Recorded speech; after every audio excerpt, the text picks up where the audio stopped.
Frères et sœurs, on continue toujours notre série Un jour dans la vie d'un musulman.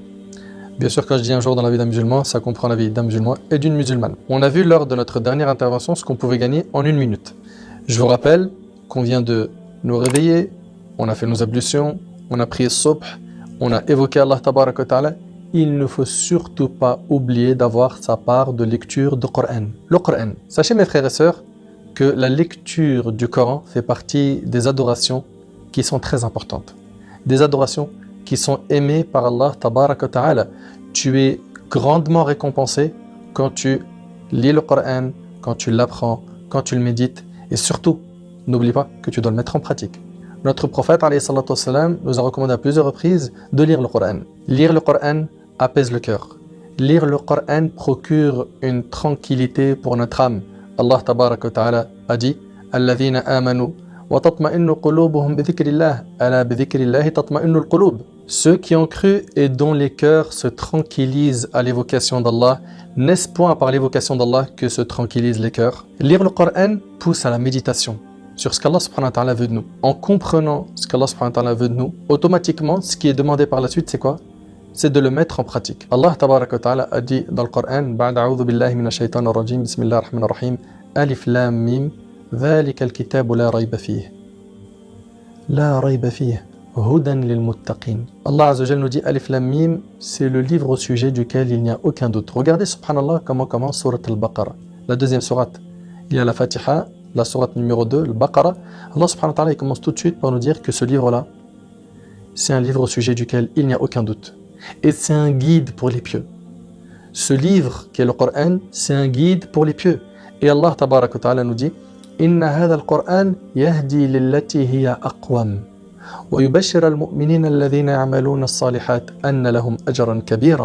Certes, ce Coran guide vers ce qu'il y a de plus droit. Et il annonce aux croyants qui font de bonnes œuvres qu'ils auront une grande récompense.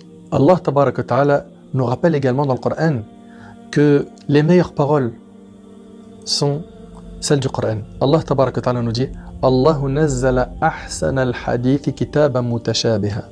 كتابا متشابها مثانية تقشعر منه جلود الذين يخشون ربهم ثم تلين جلودهم وقلوبهم إلى ذكر الله ذلك هدى الله يهدي به من يشاء ومن يضلل الله فما له من هاد. Allah tabaraka wa ta'ala nous dit Allah a fait descendre le plus beau des récits, un livre dont certains versets se ressemblent et se répètent. Les peaux de ceux qui redoutent leur Seigneur frissonnent à l'entendre.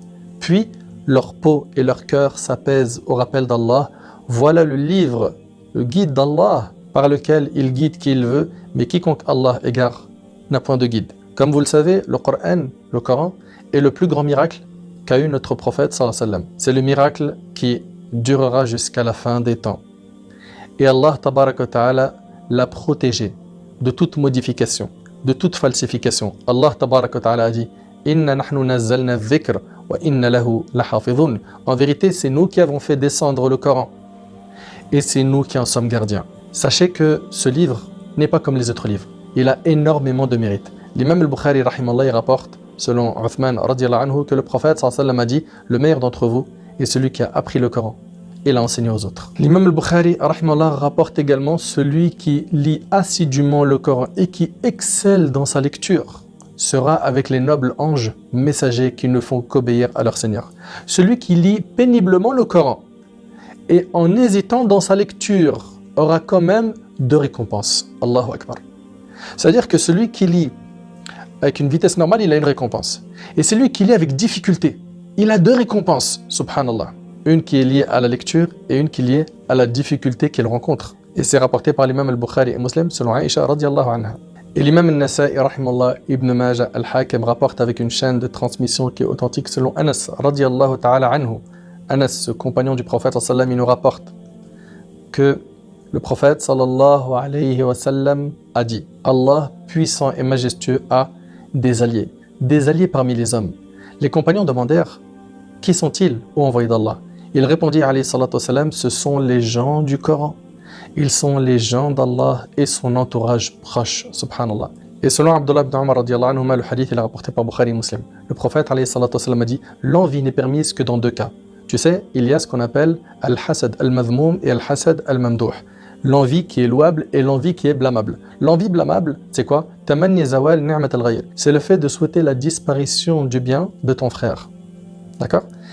Et par contre, il y a une envie qui est louable, qu'on appelle d'ailleurs en arabe al-ghibta, c'est le fait d'envier deux types de personnes. Un homme à qui Allah subhanahu wa ta'ala a donné une fortune, il a de l'argent, qu'il s'empresse de dépenser totalement dans les domaines du bien. Et un homme à qui Allah tabaraka wa ta'ala a donné la science, il s'en sert pour juger entre les gens et pour la leur enseigner. C'est rapporté par l'imam al-Bukhari et Muslim selon Abdullah ibn Umar. Comprenez donc de ce hadith qu'on a le droit d'envier celui qui a reçu le savoir, qui a appris le Coran, qui a appris la science religieuse, qui l'enseigne aux autres. Lui, il faut l'envier. Parce qu'aujourd'hui, dans notre monde matérialiste, les gens, ils envient qui? Ils envient ceux qui ont beaucoup d'argent, ceux qui sont connus, ceux qui vivent dans le confort, etc., etc. Alors que si réellement tu dois envier quelqu'un, c'est quelqu'un qui a beaucoup d'argent et qui le dépense dans les nobles causes, ou quelqu'un qui a appris. Il a appris le Coran, il a appris la science et il l'enseigne. Pourquoi? Parce que cette personne-là, finalement, elle a fait ce qui lui sera utile pendant son vivant, mais surtout après sa mort. Parce que tant qu'on met en pratique ce que cette personne a enseigné, son compteur de hasanat continue, même dans sa tombe. C'est immense. Notre prophète alayhi salatu wassalam, a insisté sur le fait de lire le Coran et sur le fait de l'apprendre. Dans le hadith rapporté par Bukhari et Muslim, selon Ibn Umar, radiyallahu anhuma, le prophète alayhi salatu wassalam, a dit: l'image de celui qui possède le Coran est tout à fait pareille à celle du propriétaire de chameaux. S'il vérifie souvent leur attache, il les garde. Et s'il les lâche, ils s'en vont. Allahu Akbar. C'est exactement comme ça avec les sourates que tu as appris. Si tu les vérifies souvent, tu les gardes. Comme celui qui a un troupeau de chameaux qui vérifie tout le temps leur attache. Il vérifie leur attache, il les garde. S'il les lâche, ils s'en vont. En fait, tout ça, ça doit nous motiver à faire quoi? À réviser le Coran. À avoir un lien très proche avec le Coran. À avoir une proximité avec le livre d'Allah subhanahu wa ta'ala. Ce hadith, on vous l'a dit, il est rapporté par l'imam al-Bukhari et Muslim. Et sachez que la personne qui était attachée au Coran aura beaucoup de récompenses le jour du jugement. Dans le hadith d'Abdullah ibn Amr, radiyallahu anhuma, le prophète sallallahu alayhi wa sallam a dit: on dira le jour du jugement dernier au lecteur assidu du Coran, lis et monte les degrés du paradis. Récite clairement comme tu le faisais dans le bas monde. Ta place au paradis te sera fixée au dernier verset que tu liras. C'est rapporté par l'imam Ahmad. Allahu Akbar. Subhanallah, c'est-à-dire qu'en fait, plus tu lis, plus tu es en fait attaché au Coran, plus tu es en train de monter en degré au paradis. Médite sur tout ça.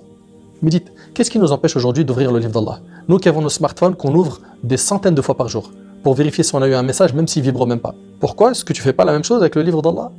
Tu es là toute la journée à regarder, il n'y a pas de message, il n'y a rien dans l'actu, ça y est, j'ai tout lu. Ouvre le livre d'Allah subhanahu wa ta'ala. Regardez ce qu'on donne comme temps au livre d'Allah chaque jour. Qu'on se remette vraiment en question.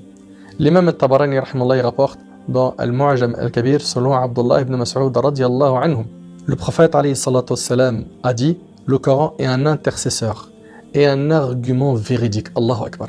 T'imagines un peu le jour du jugement, tu te retrouves dans une situation difficile et quelqu'un qui vient intercéder pour toi, il vient te défendre. Il vient te défendre.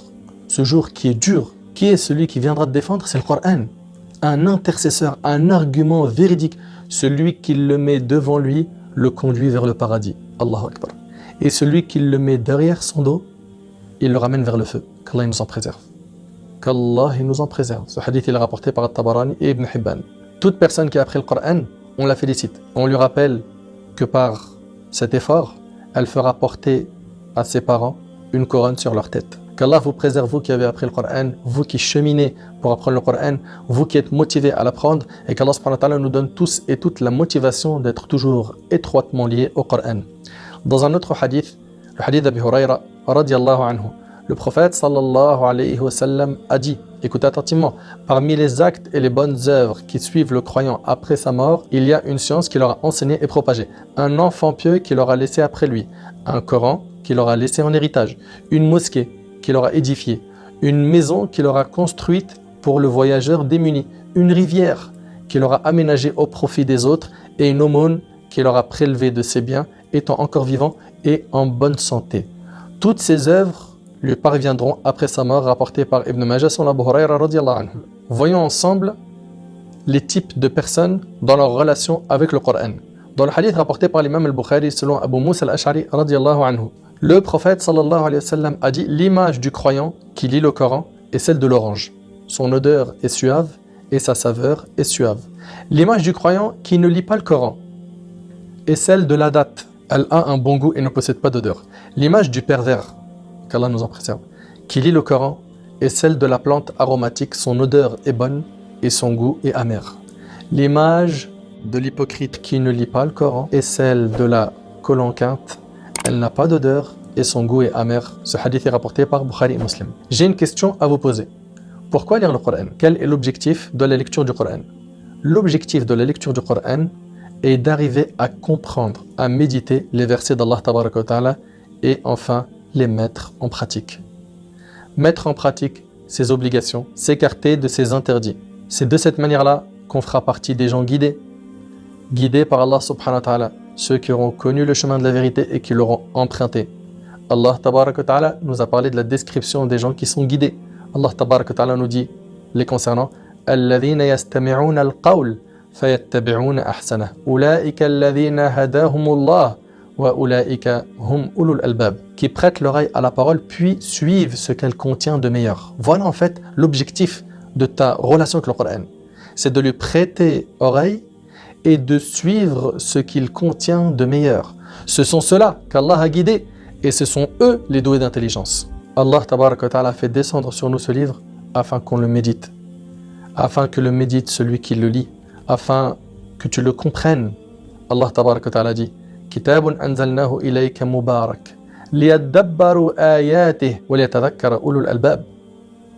Voici un livre béni que nous avons fait descendre vers toi afin qu'il médite sur ces versets et que les doués d'intelligence réfléchissent. La lecture du Coran amène énormément de hasanat.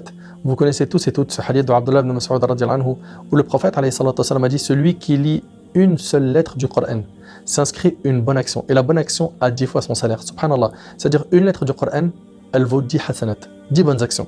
Si on parlerait en euros et en dollars, comment on serait aujourd'hui dans la lecture du Coran? Et le prophète alayhi salatu wasallam dit je ne dis pas que Alif Lam Mim est une lettre, mais Alif est une lettre, Lam est une lettre et Mim est une lettre rapportée par l'imam Tirmidhi.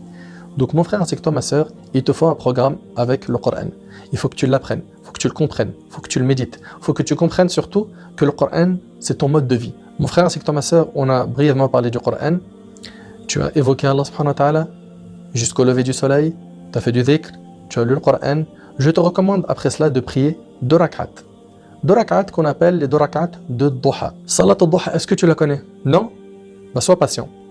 Si tu fais ça, c'est-à-dire que après avoir évoqué Allah, toi qui étais à la mosquée mon frère, qui a évoqué Allah subhanahu wa ta'ala et qui a prié 2 rak'at après le lever du soleil, regarde ce qu'Allah subhanahu wa ta'ala va t'accorder. Selon Anas radhiyallahu anhu, le prophète sallallahu alayhi wa sallam a dit quiconque prie la prière de l'aube en groupe puis s'assoit à se rappeler Allah jusqu'à ce que se lève le soleil, puis prie 2 unités de prière, obtient la récompense d'un hajj et d'une umrah complète. Et c'est rapporté par l'imam Tirmidhi. Subhanallah, c'est immense.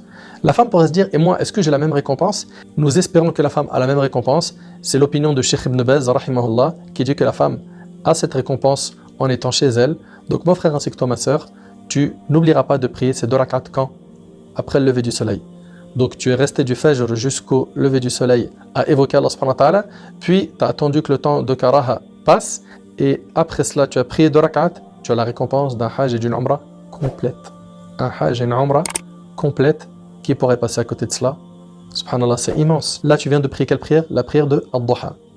Et je t'ai dit tout à l'heure qu'on en reparlera, mais pas dans ce dars. Ça sera l'objet de la prochaine vidéo, Inch'Allah. Qu'Allah Tabaraka wa Ta'ala vous préserve et qu'Allah Subhanahu wa Ta'ala nous facilite de mettre en pratique ce que l'on apprend.